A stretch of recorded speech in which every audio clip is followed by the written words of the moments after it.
edition of Unscripted, and I have the great pleasure to introduce Mark Alba, who's the Chief Product and Strategy Officer at Anomali. Thanks very much, Mark, for joining me today. Much appreciated. How are you? I'm doing great, David. Happy to be here. So one thing I mentioned that you have that on the wall. You mentioned it's Megadeth. I made a poster from 2001, so I'll date myself. So I'm your fan.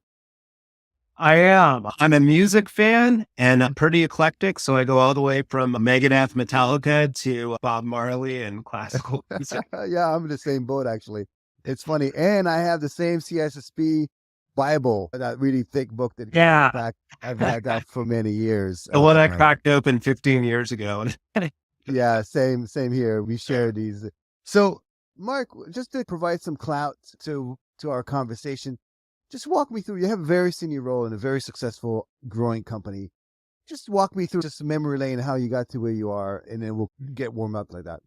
Yeah, absolutely. Listen, I've been in security for over 20 years, and I'll say that I somewhat stumbled into security. So having come from a technical background as well as a background in economics, what really drew me to security was really my first role in a small company called Security Focus, which for those of you out there that remember the Bug Track database and the Security Focus website, was really a community-based effort to how do we get the information required on vulnerabilities out there to everybody so that we can start being more proactive in addressing security. That morphed into an acquisition by one of the large security vendors, Symantec. At the time, when I joined Symantec and was with Security Focus, we were really focused on one thing, which was how do we take global intelligence and how do we make it actionable? I always talk about, I'm somewhat of a nerd. I'll read through intelligence reports over the weekend. I don't mind reading through PDFs. I actually get a kick out of seeing how many indicators of compromise come out of different types of potential attacks. But I also realize that's not the nature of business and that's not the speed of business. What really brought me to where I'm at now through the years after having gone through working with SIEMs, working with endpoint detection and response, being fortunate enough to work with companies like Checkpoint to build the first firewall appliance way back when, was this notion of getting back to how do we action global intelligence? And that still is a problem that hasn't been solved for. And so that's, if I were to do full circle to where I'm at now, it started about 20 plus years ago back at Security Focus to where I'm now at Anomali. It's so cool. You have such great logos in your background. I remember Symantec at the time was going through an acquisition spree. I think at one point in time, we were buying like 70 companies or something, some crazy numbers like that in very short order. And then Malwarebytes, it's another one, Hewlett Packard, all big brand names. You find that, you mentioned that you fell into it. Do you find that a lot of it was like the positioning yourself to be successful, meaning that you were in the right time and the right place, but you also had the skill and the aptitude to basically join the right teams and the right technologies? Yeah, I think I would say so without talking about myself. I think the skill and aptitude, and when I say skill and aptitude, and specifically in the role I'm in as a product leader, is really being able to deal with uncertainty, being able to listen to a customer. It's your classic product management skill set that just I happen to have and I happen to enjoy. I enjoy chaos. I enjoy taking chaos and making order out of it. That's what keeps me excited. The one really interesting thing about security, because at my time at Symantec, I did get the opportunity with Veritas to spend time on the storage side. While interesting, very different type of product management development cadence. There's no attacker that you're going up against where you're constantly having to change your tactics and techniques and how to develop products in storage. And so for me, that even went more to the chaos, the constantly having to think through all the different data points before making a decision, and also making a lot of decisions that quite frankly, you didn't have enough data points and you had to trust that you're moving based off of intuition in the right direction. Being a product leader in a fast growing company in the cybersecurity space is not for the faint of heart. No. First of all, you have to know, it's a role with a lot of cross-functional knowledge. So you have to know a lot about the technical innards of technology and cybersecurity. You have to know the marketplace. You have to know marketing, sales. You have to figure out where the company is moving as a whole. And sometimes it's like almost like a big boat that you can't turn on Yeah. a dime. You also have to have a bit of a crystal ball. Where things are moving? Like, how do you juggle all of that?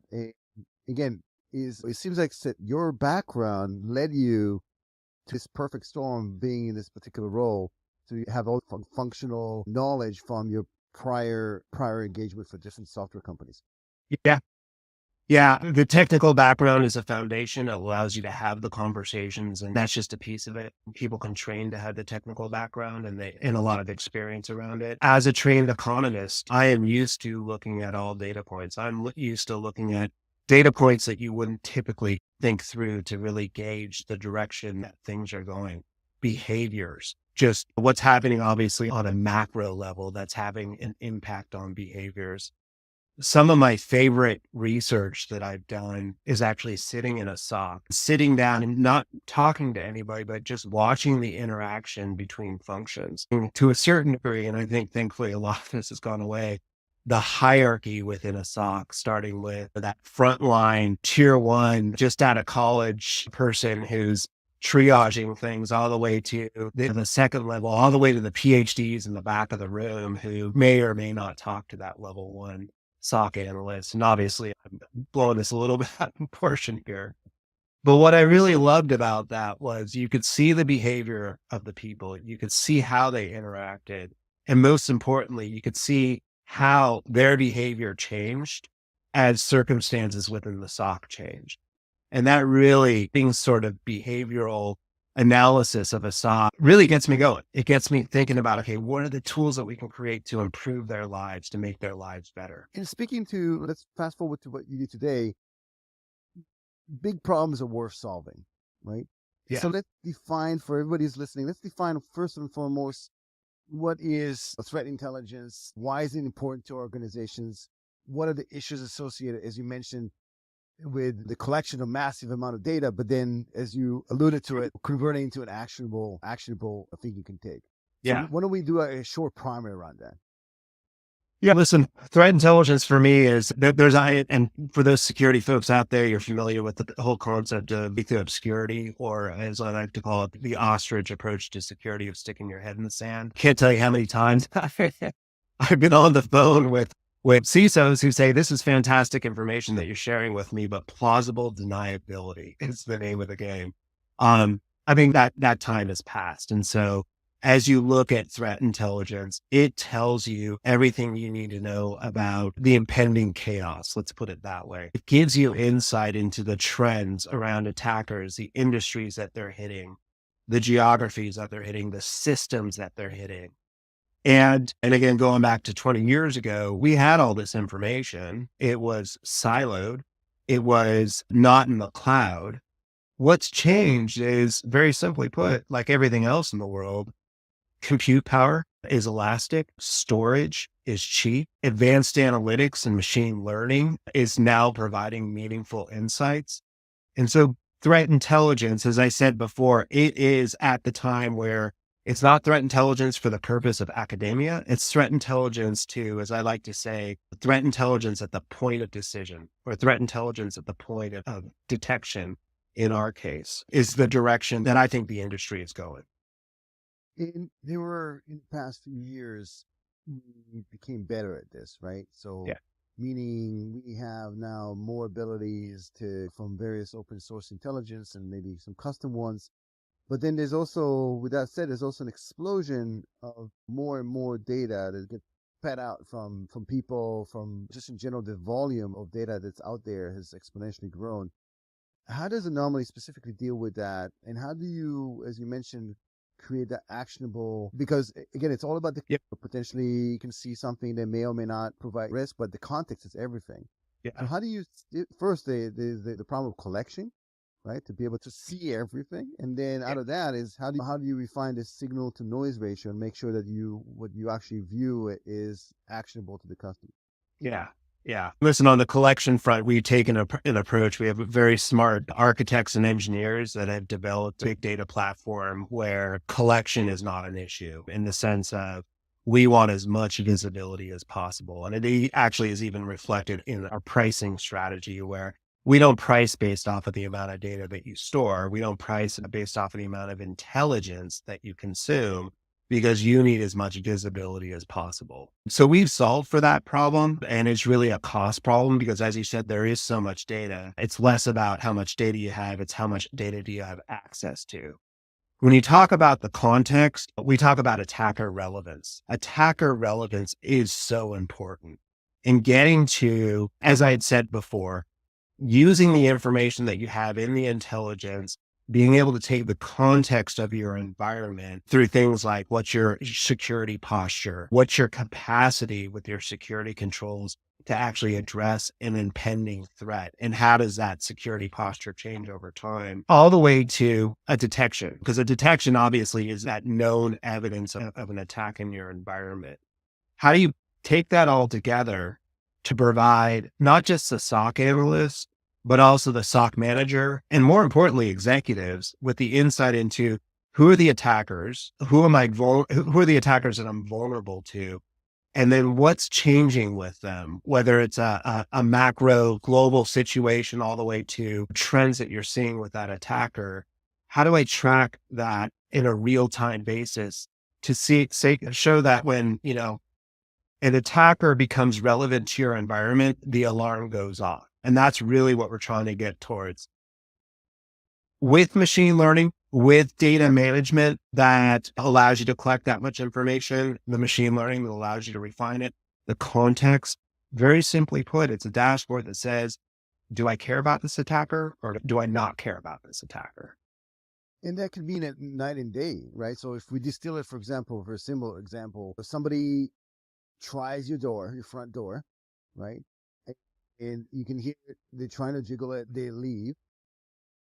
You probably want to know whether it's a random flyby, somebody who just came in and opportunistically try your door, or is it somebody that's specifically targeting your house because they know that you have something very valuable inside, and you know that they're going to try this again and maybe go to the back door, maybe trying to wait for you to come inside, whatever the case may be. Again, would that be an accurate statement from that perspective, like in terms of an example? Absolutely. Absolutely. I think it's an analogy we use all the time. I would say that to extend that analogy, how the person, whether they jiggle the doorknob and just do a little test on it, if they poke around and try to lift up the garage, there are different tactics and techniques that attackers use to probe. And that becomes a signature for that attacker. That is evidence of, I'm going back and forth between cyber and the house, but it is evidence of an impending attack.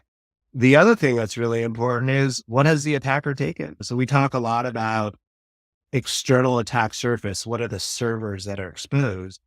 But assets or external assets can also be compromised credentials that are already out there in the wild. It could be a domain that's been hijacked. To use the house analogy, that's the package that somebody went to your porch and stole, is now out there in the wild. And while that's loss of an asset, it's also evidence to what's going to happen next. Is that person going to come back? What time of day did they actually steal it? What was the size of the package? Those sorts of things. It's all hugely important information to ultimately get to who's the attacker? Are they going to attack me again? And how do I make sure that I have the right security controls in place? Right. And view patterns as well. And patterns. Whether your neighbors, in this particular case, can be your neighbors that have already been broken into. So potentially companies in the same vertical with similar type of infrastructure, similar type of security controls, or were a target, you're most likely going to be next, right? So again, it's all about, as you mentioned, over time, see those trends and be able to almost see the future of where things are going. Yeah. And it's all this that we talk about. We spend a lot of time talking about intelligence, about detection, about machine learning, and all the other buzzwords that are out there. All of it, very simply put, going back to the example I gave of being in a SOC and watching behavior, is to get the analyst to a verdict that something is bad in my environment and to take action. If everything could just be that, this is bad, taking action. This is bad, taking action. That simple approach. That to me is what I'm trying to help our customer SOCs to get to, that type of approach.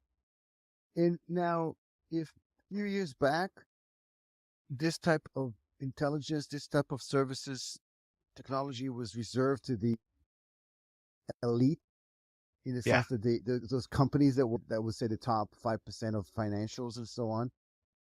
This is no longer the case, right?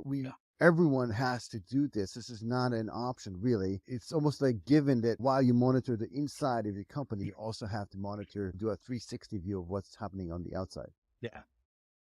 Yeah. And again, I think that's not just with cyber intelligence, and people are doing that with business intelligence, with all the way to human resources intelligence as an example. So I think that the trend is clear, going back to the technology advances that are enabling it. One thing I will say about it, and I think this is a danger across the board, is really differentiating between checkbox compliance of I have threat intelligence because I need to have threat intelligence, and I haven't really curated or thought about the intelligence, how it's relevant to what we call the company's prioritize intelligence requirements, versus organizations that have intelligence built into everything that they do. All the way from, I know my business, I know what geography I'm in, I know what's relevant to me in terms of attackers. I'm going to pull that intelligence in. I'm going to focus in on that intelligence. And then I'm also going to talk to my security engineers, to my IT team, to make sure that as they make changes within their architecture, that's captured. And there's a kind of continuous loop of updating intelligence to make sure it's relevant to a customer's environment. Yeah, it is super interesting that, again, it's becoming the mainstream. Everybody's got to do something about it, and you cannot just almost avoid not doing it. It's just given it, you have to figure out what's out there and what's coming next. Yeah, exactly. And talk to me a bit about, since you're in this very particular role, I'm pretty sure that you have some really interesting things that happen, and maybe scrubbing some of that details. Maybe there's some cool stories that you can provide us so we can get a feel of what the impact of this technology is. Yeah, scrubbing names off. A couple of things come to mind. I think one that just resonates with me was related to our product, but it was, again, going back to I always think about the SOC as being like, there have been TV shows on it, but it's so exciting what happens within the SOC. But it was a story that was told to me by one of my customers around a rapid response event. And it was a typical rapid response event. Oftentimes it starts with the CEO or the CFO who's taking the train into the office and happens to read that CNN article or that news article on a particular attack. And the SOC analyst gets the email, hey, are we vulnerable to that attack? And in this instance, the SOC team went back to their SIM logs that were in cold storage. They spun up those logs. They brought them from cold storage to hot storage and reformatted them to make them useful for searching. 2 weeks later, they looked at it and they said, yeah, we are victim of that attack, and picked up the phone, called the CEO and said, hey, we're aware of this. We're going to take action on this now. As we brought our solution into play for just at the highest level, I won't go into the solution, but at the highest level, it uses that big data management to be able to speed up that search and make that data constantly accessible for that type of forensic searching. They went into our system, same exact situation, different threat, get the phone call from the CEO. They took a look at it and within seconds determined, yes, in fact, we are a victim of that attack. Again, I'm not here pitching the product. What I love about that story, though, was that they picked up the phone. I'm dramatizing, making this more dramatic. They picked up the phone and somebody said, hey, put the phone down. Let's think about how to actually take action on that. Let's spend a couple of hours so that instead of coming back to the CEO with, yes, we have a problem, they came back to him with, we have a problem and here's the solution.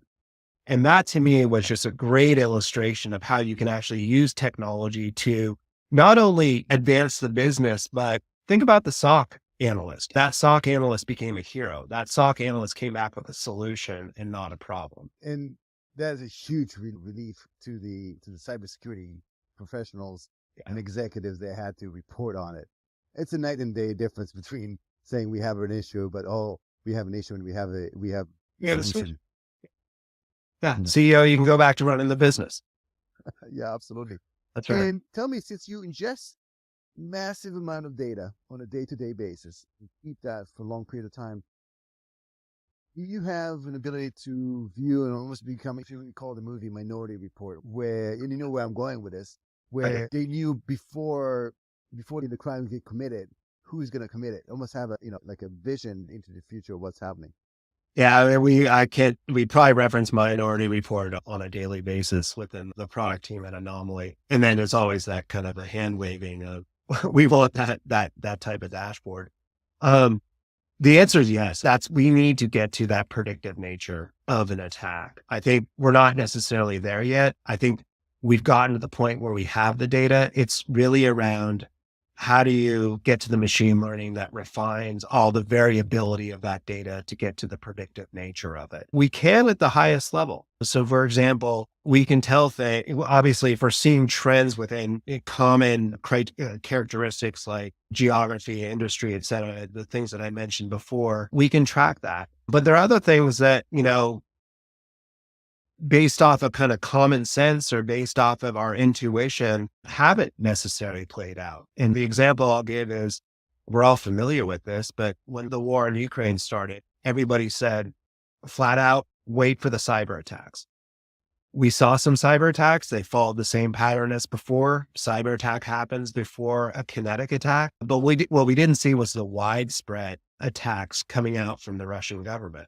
And so as I think through the predictive nature of it, I'm starting to get into politics, but if you look at what we know about the state of the Russian military right now, had we known that bit of intelligence, which we don't collect, but had we known that, there might have been a predictive nature to say, hey, in fact, we shouldn't expect a cyber attack because we have enough intelligence to know that, first of all, the Ukrainian army is going to take action and they're going to be successful, and the Russian government is going to be preoccupied with a kinetic attack.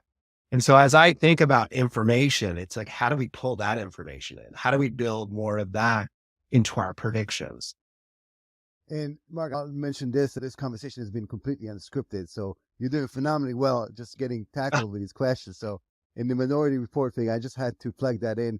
Just also in terms of being able to know where the risks are. So again, we're all dealing with almost unlimited attack service and then limited resources. Every organization is just like that.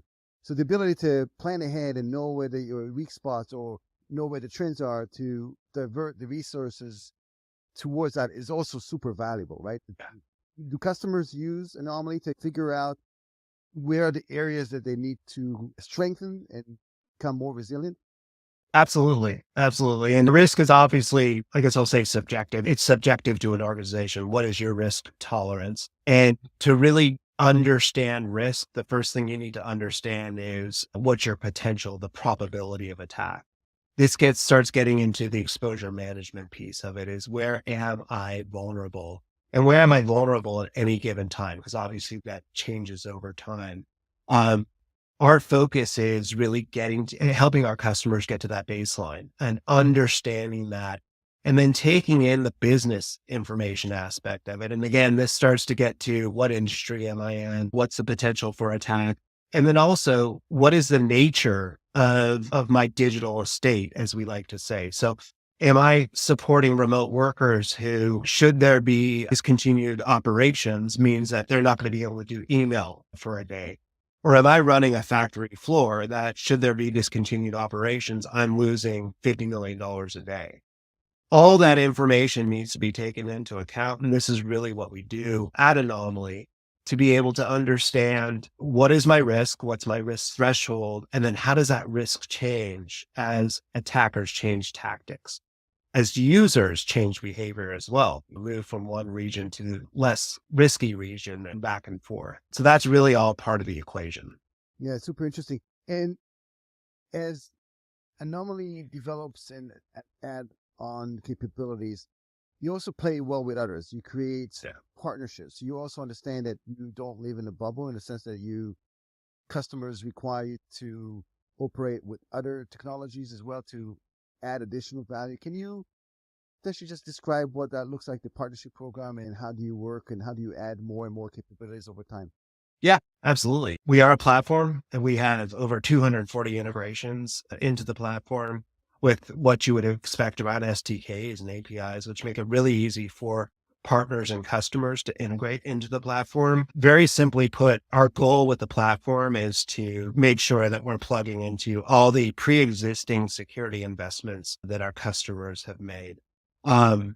As we built out our technology partner program, our focus really was on how do we enable a partner to deliver for their customers, our joint customers? How do we make it as self-service as possible? Because oftentimes when you think about an integration, we're going to be experts in our product, they're going to be experts in their product. So how do we make sure that we're giving them the tools to remain the expert in their product?